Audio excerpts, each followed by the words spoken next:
대찬하신 다음에 이제 자유 시간에 조금 이제 나머지 좀 보충할 것이 있으면 그때 하도록 하겠습니다. 이번 시간에 중점으로 이제 봐야 되는 거는 산으로 도망하라 그래가지고 우리가 계속해서 이걸 이제 증거는 해왔지만 그 문제를 중점으로 다룰 거고, 여기 문맥상에 이제 문자적으로 볼 때 첫 시간에 이걸 했어야 되는데 안 했네. 동침하니라라는 말이 여러 번 나왔죠. 30절에서 38절 사이에 여기에 나오는 동침이라는 용어는, 이것은 이제 전에 동침으로도 번역할 수 있다. 앞에 우리가 알아보리라, 그 용어와는 전혀 다른 용어인 거예요. 그러니까 또 혹시 내가 이제 지난번에 이제 그것을 얘기를 해놨기 때문에 동침이라니까 그 야다라고 하는 그 용어 같은 용어인 줄로 또 혹시 오해할까 봐서 이 이야기를 빼놨는데, 이 용어는 셔카브라는 이 용어는 눕다, 유숙하다, 엎드리다, 쉬다, 동침하다, 죽다, 이렇게 번역이 된 용어예요. 실제적으로 성경에서 남녀 관계를 말을 할 때는 이 셔카브라는 이 용어를 사용하는 거예요. 이것은 이제 그 코드 넘버는 7901번인데, 이것은 야다라고 하는 그 알다, 경험적으로 알다, 그런 용어와는 전혀 다른 용어인 거예요. 이것은 완전히 동침하는 것, 남녀가 둘이 이렇게 나란히 둘이 한 자리에서 잔다, 이제 그런 개념인 거예요. 32절 보면 우리가 우리 아버지에게 술을 마시게 하고 동침하여, 거기 동침이라고 되어 있죠. 이거는 용어가 셔카브라는 용어다. 이 용어는 진짜로 남녀 관계를 말하는 거예요. 이렇게 남자 여자가 한 자리에 누워서 잠을 자는, 유숙하는 그런 용어예요. 30절에서 38절 사이에 이 용어가 반복적으로 나왔고, 이것은 남녀 관계를 말하는 거예요, 직접적으로. 그런데 이제 히브리인들은 어떤 용어를 이렇게 직설적으로 표현을 하죠. 히브리 언어라는 건 이게 특히 이제 이런 남녀 관계 이런 것은 은어를 사용을 하기 때문에, 우리나라 사람들도 그래서 잔다 이렇게 번역을 하죠. 여기 이것을 그대로 번역을 직역을 하자면 잤다, 그렇게 돼야 맞는 거예요, 번역을 할 때. 그런데 우리나라 사람들은 잔다 하면은 어떤 관계를 맺었다라고 이해를 하지만, 저 영어권 사람들 보고 잔다 그러면 그냥 슬리핑이라고 생각을 하죠. 그래서 언어, 이 셈족의 언어라는 것은, 이 성경에 나오는 언어라는 건 우리나라 사람들이 이해하기가 훨씬 좋게 되어 있는 거지, 서양 사람들은 성경을 이해하기가 굉장히 어려워요. 우리는 잤다 그러면 그게 무슨 소리인지 우리는 벌써 다 알죠. 그 언어잖아요. 그런데 그냥 피곤해서 잠들었다 그 말이 아닌 것은 다 알죠.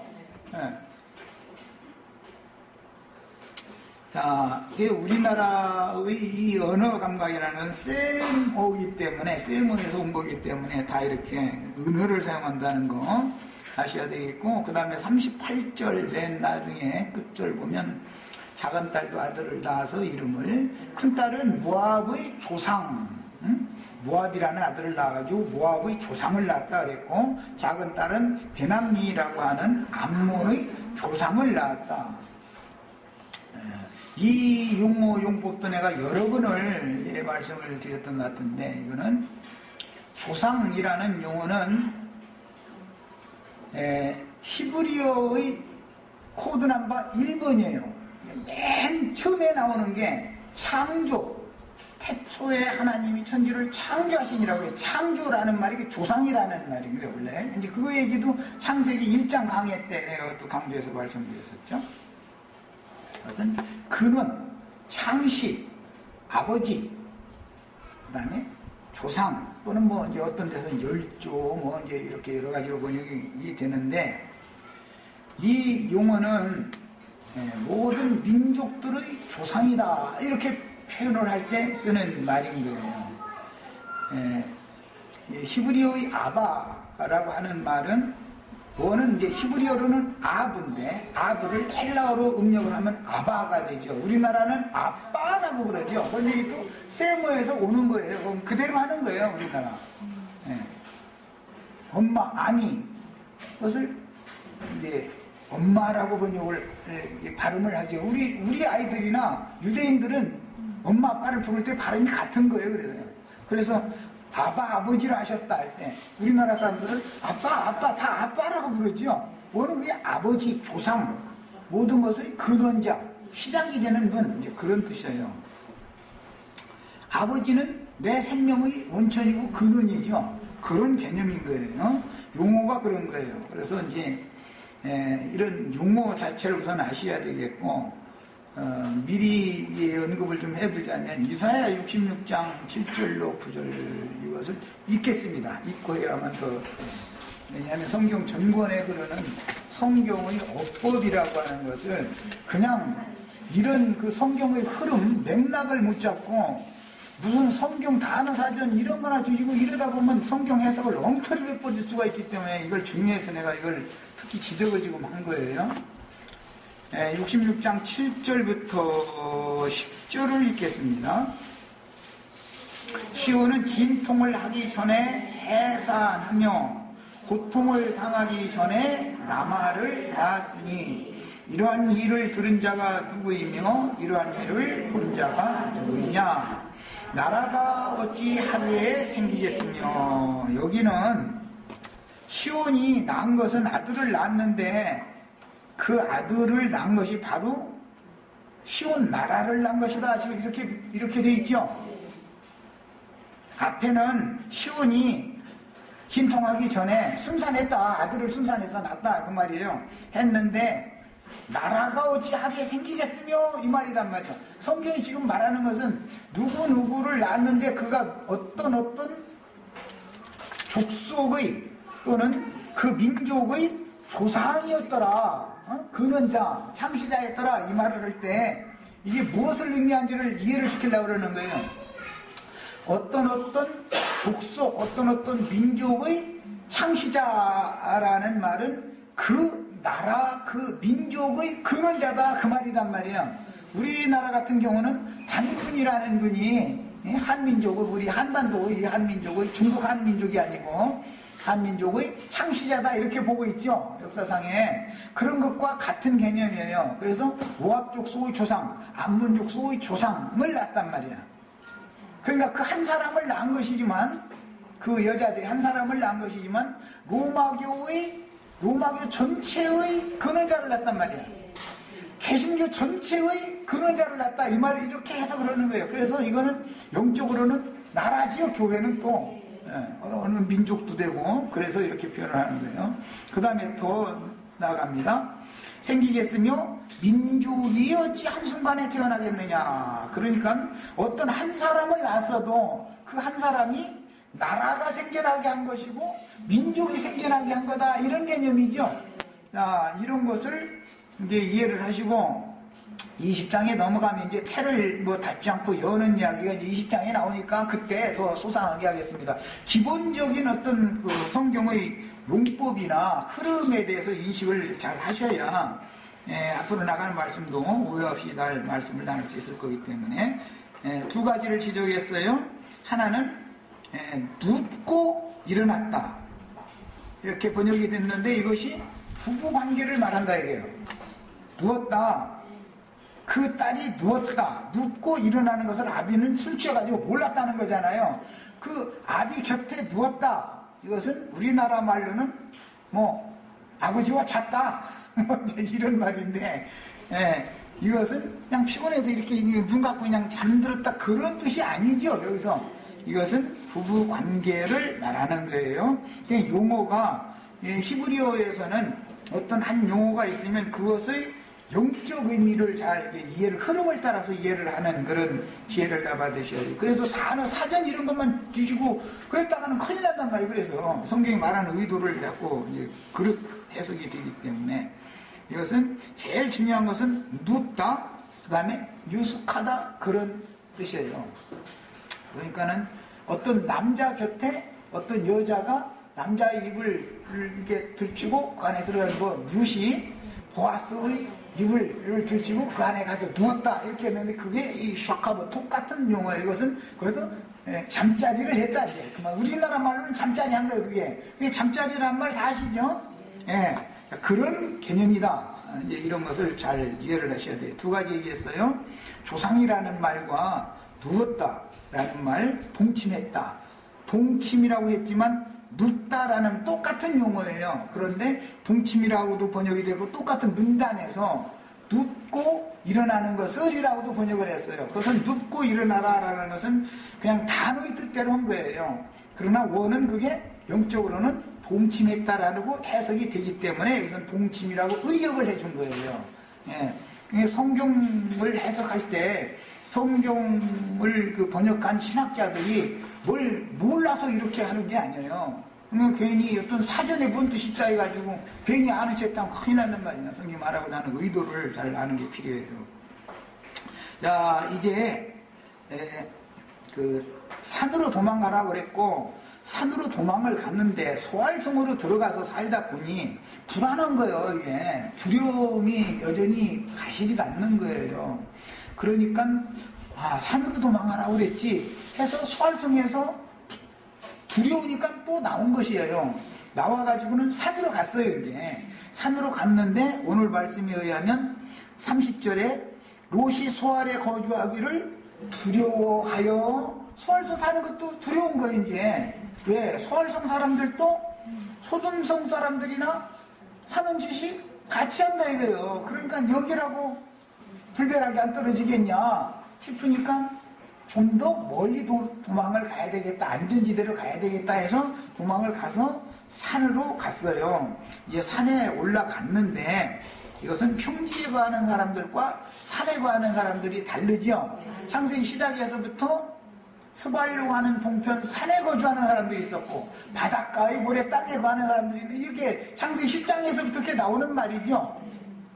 그 다음에 평지에 또 거하는 사람들이 있고 농사하는 땅, 바닷가에 거하는 사람, 농사하는 평지에 거하는 사람, 산지에 거하는 사람. 이 문제 때문에 계시록에서는 하늘에 거하는 자들은 복이 있고 바다에 거하는 자들과 땅에 거하는 자들은 화가 있다. 그래서 이게 성경이 계속 흘러가는 용법이라는 걸 아셔야 되겠어요. 그러니까 세상 사람만 심판받는 게 아니죠. 땅에 거하는 자들도 같이 심판받는 거예요. 이제 이런 거예요. 자, 심판을 피하려면 산으로 가야 되는 거예요. 이런 개념 때문에 예수님이 마태복음 24장이나 누가복음 21장에서 마태복음 24장에서는 선지자 다니엘이 말한 바 멸망에 가증한 것이 거룩한 곳에 선 것을 보거든 읽는 자는 깨달을진저 해놓고 그때 유대에 있는 자들은 산으로 도망할지어다 이렇게 인용을 하셨죠. 누가복음 21장에서는 같은 맥락이지만 너희가 예루살렘이 군대들에게 에워싸이는 것을 보거든 그 멸망이 가까운 줄을 알라. 그때 유대에 있는 자들은 산으로 도망할지며 성내에 있던 자들은 나갈지며 촌에 있는 자들은 그 성 안으로 들어가지 말아라. 이렇게 말씀을 하셨어요. 야, 이게 이제 주님의 재림 때에 대해서 주님이 창세기 19장 말씀을 인용하신 거예요. 이 말씀을 갖다가. 자, 그러면 산으로 도망가라 했을 때 이 말은 예수님이 계신 곳으로 도망가라 그 말이죠. 사실은 하나님은 늘 구약 성경에서도 신의 산에 강림하시죠. 뭐 나팔소리와 함께 막 구름 타고 이렇게 강림하시고 이제 그러니까 참 출애굽기에 나오는 말이잖아요. 신의 산 여호와의 성산으로 임을 하는 강림하시는 거예요. 그러니까 하나님이 계신 곳으로 도망가야 하나님이나 너희를 구원해 줄 수 있다. 지금 이 말을 하는 것이 목적이라는 걸 알 수 있죠. 내가 아무리 도망을 가도 어디로 도망가야 되는지를 모르고 향방 없이 도망가면 뭔 소용이 있겠어요. 내가 완전히 구원받을 수 있는 어떤 초소로 가야 되는 것이죠. 그러니까 실제로는 예수님이 계신 곳으로 도망가야 구원을 받는다 이 말을 하는 거예요 지금. 그런데 예수님은 산에 오신다 해 산으로 오신다. 뭐 구약성경 그래서 감람산이 등소로 이렇게 나눠지고 남북으로도 또 나눠지고 그때 여호와의 발이 감람산에 발을 딛게 될 것이고 뭐 이제 이런 말씀이 나왔고 그 말씀이 예수님이 육신으로 살아계실 때에는 예루살렘 성의 맞은편에는 감람산이라고 하는 산이 있었죠. 감람산 기슭에는 베다니 마을과 벳바게라고 하는 두 마을이 성경에 아주 유명하게 나오는데 베다니라는 말은 문둥이촌이라는 말이에요. 거기는 멸시받는 자들, 전대받는 자들, 고통받는 자들의 집, 거처 그런 뜻이에요. 그래서 예수님은 예루살렘 성에 들어가셔서는 낮에 그들과 말다툼을 하다가 오늘날 용어로 하자면 말다툼을 하다가 뭐 때문에 진리, 신앙생활을 들을 것이냐 이 문제 때문에 예루살렘 성의 랍비들과 말다툼을 하다가 지친 몸을 이끌고 저녁에는 베다니로 가셔서 거기에서 쉬셨는데 베다니에서는 예수님을 위해서 잔치가 있었다 이렇게 됐죠. 그게 이제 나사로의 집이고 나사로와 마르다와 마리아의 집이에요. 이것은 이사야 62장에서 요 세 남매도 이제 인용하는 건데 어쨌든 이제 그걸 지금 이제 다 하기는 그렇고 그 베다니 마을에서 주님을 모시고 주님과 함께 잔치를 했어요. 주님이 살아생전에는 예수님이 죽음을 앞둔 마지막 6월절에는 예루살렘의 마가 요한의 어머니 마리아 자매님의 집에 다락방에서 6월절을 잡수셨죠, 같이. 그때 동일한 시간에 예루살렘 성전에는 모든 순례자들이 다 모여가지고 수백만 명씩 모이는 거니까 모여가지고 지금 6월절 양 잡아가지고 뭐 순나물 뭐 하나씩 주고 양고기 한 점씩 주고 해서 그거 먹고 막 금식하면서 기도하고 그거 한참 얻어 먹으면 그게 3일 뭐 이제 7일 동안 이제 그 잔치하는데 7일 동안 그거 다 먹은 거예요. 그게 그냥 금식하는 거죠. 이래가면서 막 기도하고 그 난리를 내고 있는데 예수님은 똑같은 시간에 마가 요한의 어머니 그 마리아 자매의 집 다락방에서 제자들과 함께 6월절 잔치를 했어요. 거기서 이제 산에 대해서 잘 이해를 하셔야 되겠어요. 예수님이 계신 곳이 하나님의 임재처소다. 어디든지 베다니에 가시면은 베다니가 하나님의 임재처소예요. 거기로 도망가야 돼요. 예루살렘 사람들은 예수님 베다니에 가시면 베다니에 가야 구원을 받는 거예요. 예수님이 이제 예를 들어서 6월절 날 절기를 지키기 위해서 마가 요한의 어머니 다락방에 가시면 그곳에 가야 구원을 받는 거예요. 그때까지는 예수님이 생전 세상에 살아계셨을 때의 일이고, 자, 성경을 찾아 읽겠습니다. 마태복음 28장 마지막 부분을 다 이제 찾아봅니다. 부활하시던 날, 구속을 이룬 후에 부활하시던 날 새벽 2명에 맨 먼저 누구를 만나죠? 막달라 마리아를 만나요. 막달라 마리아에게 주님께서 부탁하는, 분부하시는 말씀이 7절에 나와요. 28장 7절. 또 빨리 가서 그의 제자들에게 이르되 그가 죽은 자 가운데에서 살아나셨고 너희보다 먼저 어디로 가시나니? 갈릴리로 가시나니 거기서 너희가 배우리라 하라. 내가 너희에게 일렀느니라. 천사가 전가를 해줄 때 예수가 무덤에 계신 게 아니고 지금 살아나셔가지고 너희보다 먼저 어디로 가신다고요? 갈릴리로 가시니까 너희는 그 갈릴리에서 살아나신, 육체로는 죽임을 당하시고 구속을 위하여 죽임을 당하시고 영으로는 생명을 주시기 위하여 영으로는 살리심을 받은 그 예수님은 갈릴리로 먼저 가신다고 했으니까 너희는 갈릴리로 다 와서 모여라 이렇게 마르다 보고 제자들에게 그 말을 가서 해줘라 그랬죠. 그런데 누가복음에 보면 내가 너희에게 약속한 것이 이루어지기까지 너희는 이 성에서 머물라라고 또 되어 있죠. 자, 이제 두 말씀 사이에는 간격이 있어요. 간격이. 머물라라는 말은 오순절 때까지 몰라 라는 말이에요. 능력으로 옷을 입혀주기 위해서 그런 거예요. 능력의 영이 이제 임하게 하려고.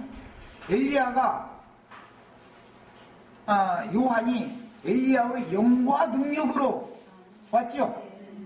제자들도 그리스도의 영과 능력으로 보냄을 받는 거죠.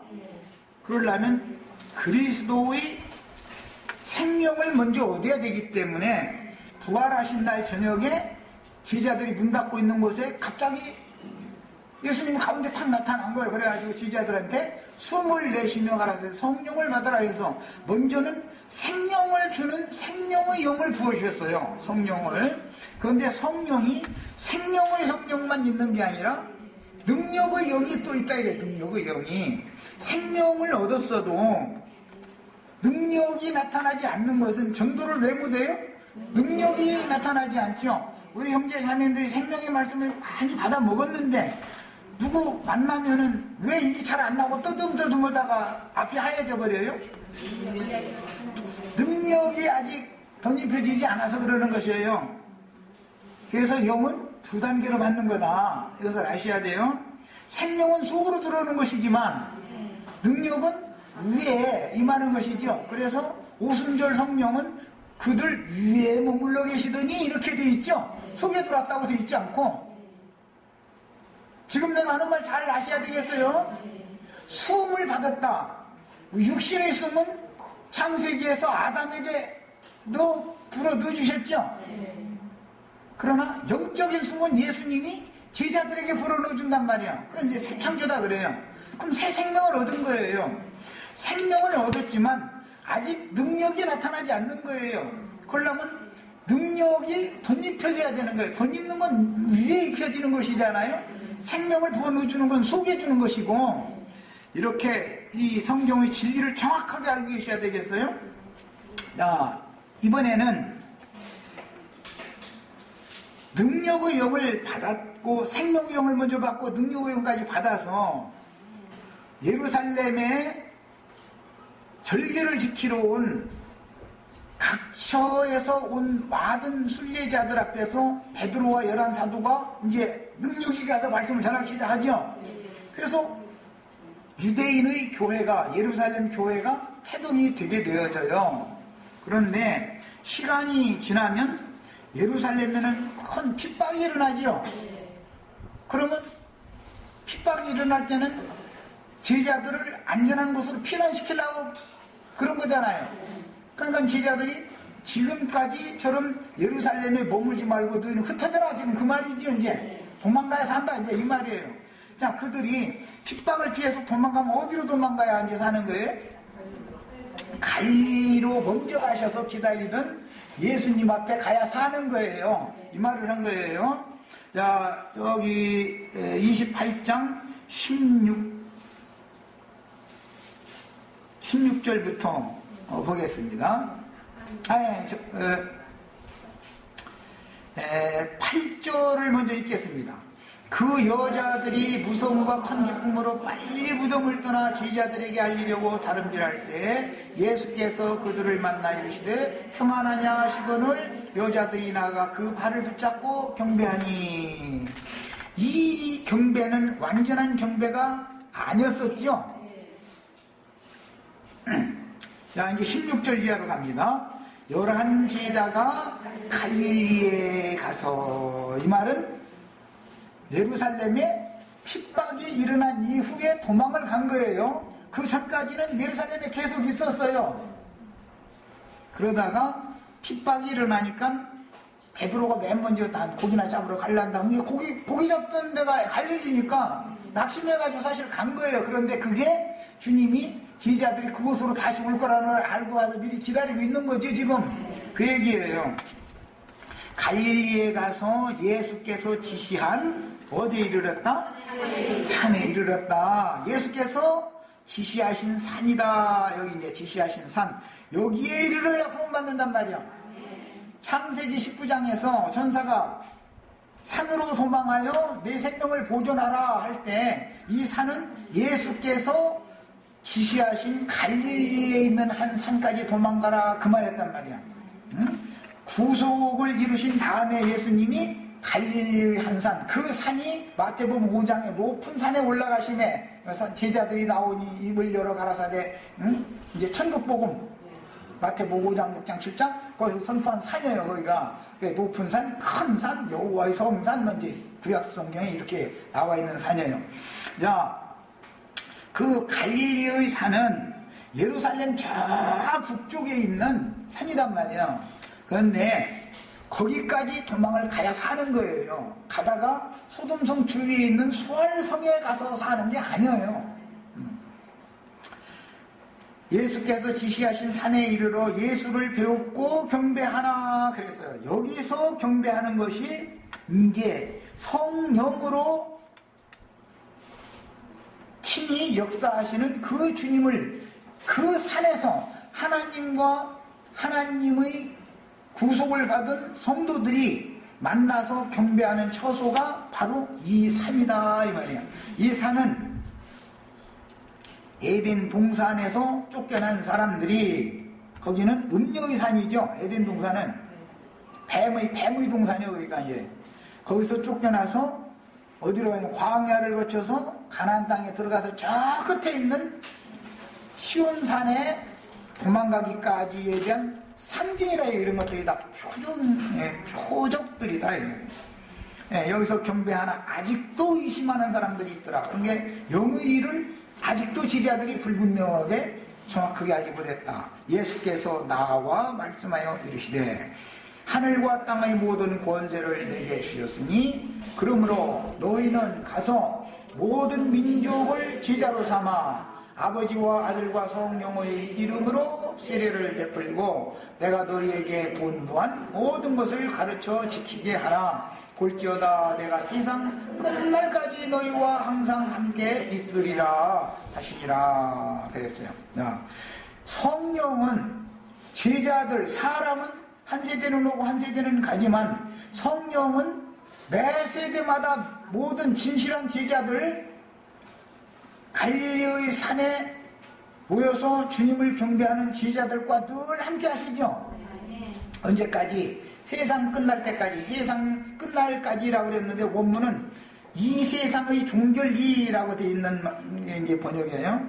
이 세상의 종결기, 이 말은 이방인의 때가 차기까지라는 말과도 통하는 말이죠. 그래서 예수님이 이미 마태복음 24장에서는 이 천국 복음이 모든 민족에게 증거되어져야 하리니 그제야 끝이 오리라 그랬어요. 그 끝날까지란 말이야. 그러니까 모든 민족에게 천국 복음이 전파되면 예수님이 작정하고 계시는 세상의 끝날이 온다 이 말이란 말이야. 근데 그때까지는 베드로와만 함께한 게 아니라 그 다음 제자들과 다음 제자들과 다음 제자들과 오늘날 우리에게까지 이게 주님이 계속 뭘로? 영으로 함께 계신다 이 말이야. 영으로 해서 그분의 일을 하는 거예요. 그분의 일을. 우리가 우리 일을 하는 게 아니고.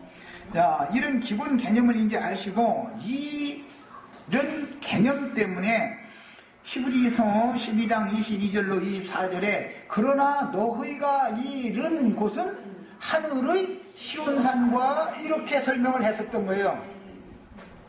갈릴리의 한 산에서 제자들이 모인 그 모임이 주님과 함께 모이는 모임이라야만 하늘의 시온산에 이른 자들의 모임이다 이 말이 해석을 영적으로 이렇게 한 거예요. 그리고 나서 계시록 이제 21장 10절을 읽겠습니다. 계시록 21장 10절. 계시록을 보면 이제 많은 물 위에 앉은 큰 음료, 그 애미 음료, 음행하는 딸들의 애미다 그랬는데, 큰 성 바벨론이다 그랬는데, 애미 음료를 보여줄 때와 거룩한 성 예루살렘 어린 양의 신부를 보여줄 때 장소가 다르지요. 계시록 21장 10절 봅니다. 성령으로 나를 데리고 크고 높은 산으로 올라가서, 여기 보니까 무슨 산? 크고 높은 산. 구약 성경에는 호렙산이라고 되어 있죠. 시내산이라고 되어 있어요. 그 앞절에 보면 내가 신부 곧 어린 양의 아내를 네게 보여주리라. 어린 양의 신부 곧 아내에 대한 이상 계시를 보려면 어디로 가야 돼요? 성령의 인도를 받아서 크고 높은 산으로 올라가야죠. 여기에 가야만 계시를 본다 이거예요. 계시를 거기에서 계시하는 거예요. 계시라는 건 갈릴리의 산에서는 제자들을 파송하셨죠. 사명을 맡겨서. 네.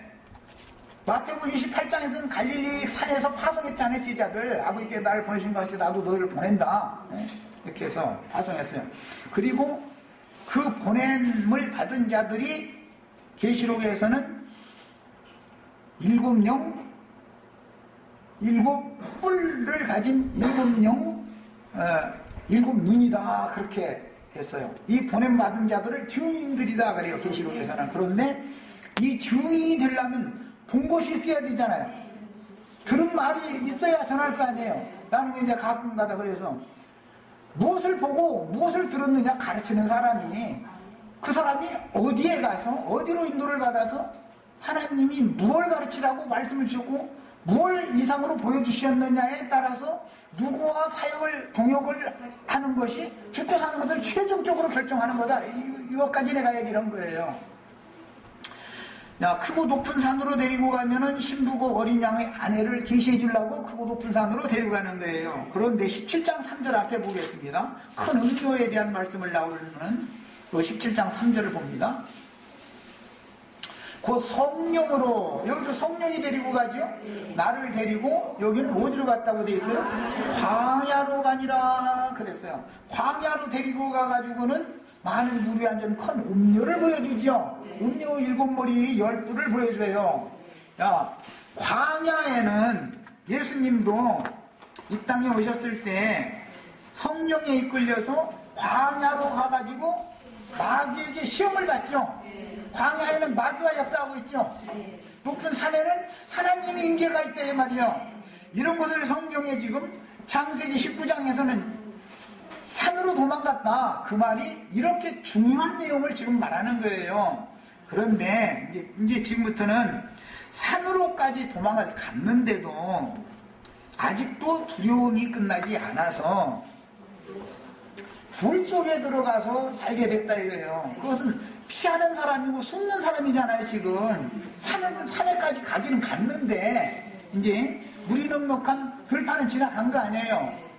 그런데 산에까지 갔는데 모세와 아론이 죽은 산이 무슨 산? 광야에 있는 모압 평지에 있는 산이죠. 야, 이제 이게 문제다 이거예요.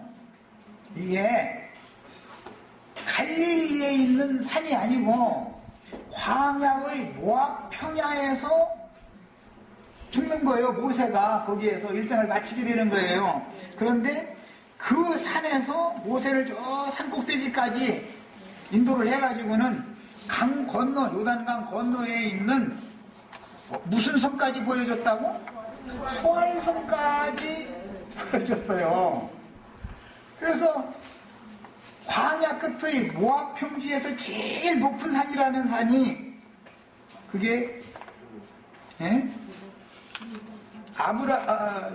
모세에게 모세가 모압 평지 느보산에 올라가서 여리고 맞은편 비스가 산 꼭대기까지 올라간 건데 거기에서 볼 수 있는 최대 원거리가 어디냐면 소알섬이었다 이거예요. 롯이 자기가 보는 눈이 어디까지 본 거예요? 소알섬까지 봤죠. 그래서 어린 양과 어린 양의 신부에 대한 계시를 볼 수 있는 갈릴리의 산, 크고 높은 산 여호와의 성산에 대한 이상이 없었다 이거예요. 이 사람들은 광야를 당연히 맴돌다가 뒤로 물러가서 광야를 맴돌다가 광야 속 떨어져 죽겠지요. 그래서 모세와 세계 요한까지는 광야 사역자이기 때문에 그래서 광야를 맴돌다 죽은 거예요. 다 우리는 그들과 같이 뒤로 물러가는 자가 되면 안 되겠어요. 완전한 데까지 나가야 되겠어요. 오늘 말씀을 나누고자 하는 건 핵심이 이거예요. 그러니까 어떤 종이 어떤 말씀을 가르칠 때는 그 종에게 어떤 말씀을 맡겼고 받은 말씀을 가지고 보냄을 받았으니까 나가서 사역을 할 거 아니겠어요? 그런데 보냄 받은 적도 없는데 신학교 가서 졸업했다고 해가지고서 목회한다 잃어버리면 그건 뭐 말씀드려도 안 되니까 그건 뭐 말할 것도 없지만은 뭔가 안다 본다 하지만 너무 원시한 눈을 갖지 못하고 베드로서에 보면 이런 자들은 원시치 못한 자들이다. 멀리 쉬운 산은 너무 멀리 있는 산이기 때문에 광야 끝에서는 안 보인다 이거예요. 아바림산 최고 높은 산에 모압과 암몬 족속의 기업에서는 제일 높은 산인데 거기 꼭대기 올라가도 안 보인다 이거예요. 소활성 너머에는. 이것을 잘 깨달으셔야 되겠어요. 소활성의 구원이 그러면 완전한 구원일 것 같으면 롯이 소활성에 들어갔을 때 구원을 받았어야지 왜 거기 있는데도 불안은 여전히 왜 두려웠냐 이거예요. 내가 여기 있다가는 또 죽을 것 같다. 그러니까 그래도 또 불안해서 나와서 산으로 갔는데 그 산은 광야 끝의 아바림 산이었다 이 말이야. 그러니까 비스가 산 꼭대기다 그래요. 거기서는 제일 멀리 보여도 소돔성과 소돔 왕국과 살렘 왕국은 아주 가까이 있죠. 같은 지역이죠. 겹치는 지역이죠. 살렘 왕의 위역이면서 소돔 왕의 위역이었으니까. 그런데 이미 계시록 14장에 보면 살렘 왕이 아브라함을 축복한 얘기가 나왔죠. 그런데 또 소돔 왕도 툭 나서가지고 뭐 이래라 했었는 소리 있었죠. 지역이 같은 지역이에요. 그게 살렘 지역은 이제 오늘날 말하면 예루살렘 지역인데 그 지역에서 실제로는 살렘 왕이 왕노릇을 해야 되는데 소돔 왕이 왕노릇을 했기 때문에 소돔성을 지금 심판해버리고 예루살렘 왕의 왕국을 이제 세우는 얘기를 하는 것이 성경 전권의 얘기인 거예요. 이런 그 성경의 흐름에 대한 이해를 잘 하셔야 되겠어요. 성경이라는 건 이처럼 흐름이라는 걸 알아야 된다. 그 맥을 짚을 줄 알아야 되는 거예요. 성경을 볼 때 말하고자 하는 어떤 의도가 다 있는 거기 때문에. 자, 이제 창세기 19장 30절부터 이제 한 절 한 절 봅니다. 롯이 소알에 거주하기를 두려워하여. 그 말은 여기라고 해서 안전지대가 아니다라고 생각한다 이 말이죠. 자, 로마교를 심판했는데 로마교를 버렸는데 개신교로 들어간다고 해서 안전지대는 아니다 이 말이죠 지금. 개신교로 가도 완전한 구원에 이른 자들이 아니에요 거기서. 그래서 로마교에서도 나와야 되고 개신교에서도 또 나와야 되는 거예요. 또 나와서 어디로 가야 돼요? 그 높은 산으로 가야 되는 거예요. 이제 예수님이 계신 그 산까지 가야 되는 거예요. 그것이 계시록 14장에 나오는 하늘에 시온산에 어린 양이 서 계시고 그 앞에 14만 4천이 서 있다 이렇게 된 거예요. 우리는 그 14만 이것은 14만 4천 중에 들어가는 것은 최악 그렇단 말이에요. 최악.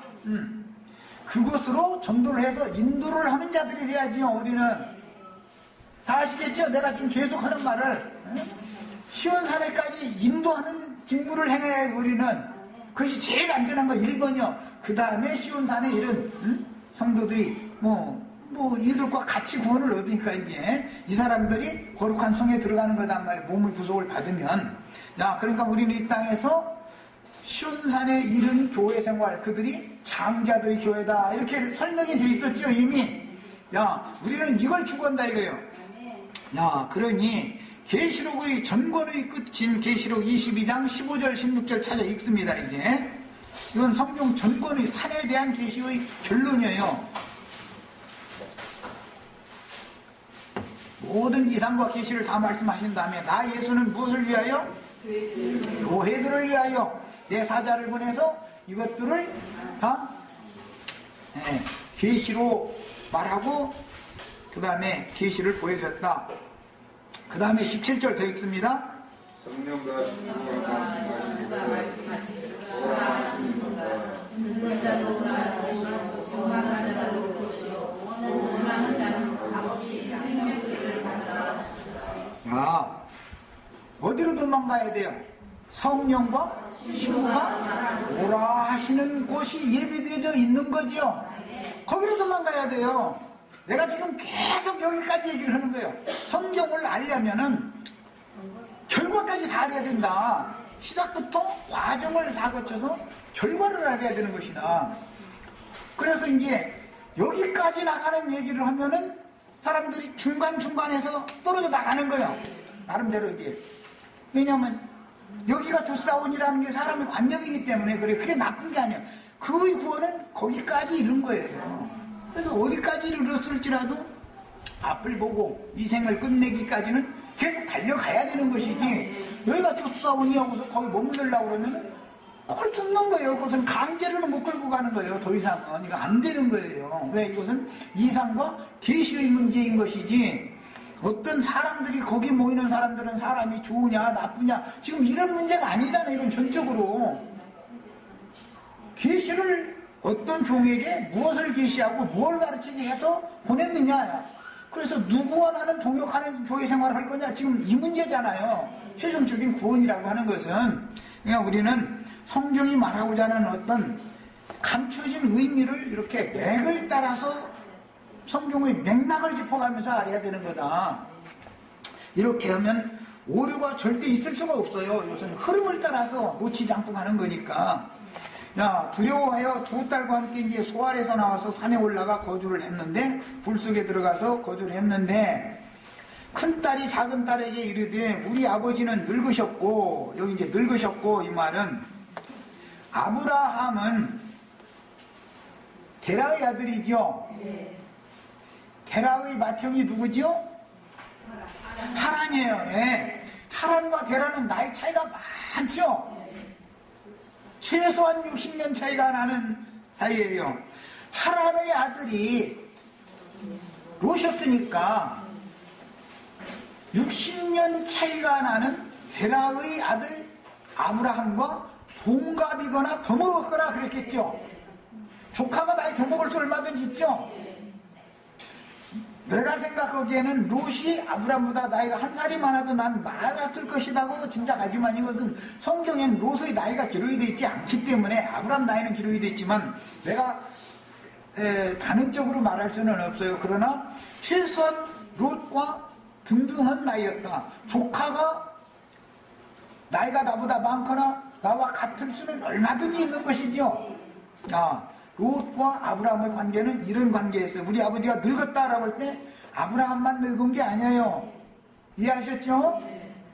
100세가 넘었으면 넘었지 덜 되지는 않았을 거예요. 롯은. 상황이 지금 이런 거예요. 온 세상의 도리를 따라. 참 여기 굉장히 어렵게 번역이 됐는데 지난번 번역보다도 조금 더 어렵게 이해하기가 어렵게 됐는데, 이제 이걸 직역을 해드릴 거예요. 도리를 따라 우리의 배필될 사람이 이 땅에는 없으니. 이것은 롯의 딸들이 생각하는 바예요. 특히 큰 딸이 지금 이렇게 생각하는 거예요. 이걸 직역을 하면 온 세상의 관례대로 우리에게 들어올 남자가 없으니, 이렇게 다 옆에다 메모를 해놓으세요. 온 세상의 도리를 따라 우리 배필될 사람이 이 땅에는 없으니, 이 말은 온 세상의 관례대로 우리에게 들어올 남자가 없으니, 이렇게 돼 있는 거예요. 이게 아주 직역을 내가 지금 해드리는 거예요. 그러면 롯의 딸들이 온 세상의 관례대로 우리에게 들어올 수 있는 남자가 없다. 들어올 남자가 없다. 그 말은 남편과 아내가 부부관계를 맺을 때는 내가 누구에게 들어간다라는 말이 무슨 뜻인지 아시겠죠? 직접적인 관계도 있지만 그 방에, 신부의 방에 들어가는 거 들어가야 되잖아요. 그래서 이제 그 야곱약이 보면은 방에 들어가는 얘기가 나오잖아요. 그게 동침으로 가는 얘기예요. 사실은 이제 그걸 상징하는 것이고, 실제적인 관계도 남편은 아내에게 들어가는 것이죠. 예수 그리스도는 우리 형제 자매님들의 심령과 마음에 들어오시죠. 이런 관계를성을 지금 말하는 거예요. 그 히브리인들이 언어 관습이단 말이에요. 이런 것이. 그래서 이것을 직설적으로는 동침하는 행위와 관계되는 말이고, 또 큰 개념으로는 예수 그리스도의 성령께서 믿는 이들의 심령과 마음에 임재하러 임하시는 것을 지금 말하는 거예요. 영적으로는 이런 개념인 거예요.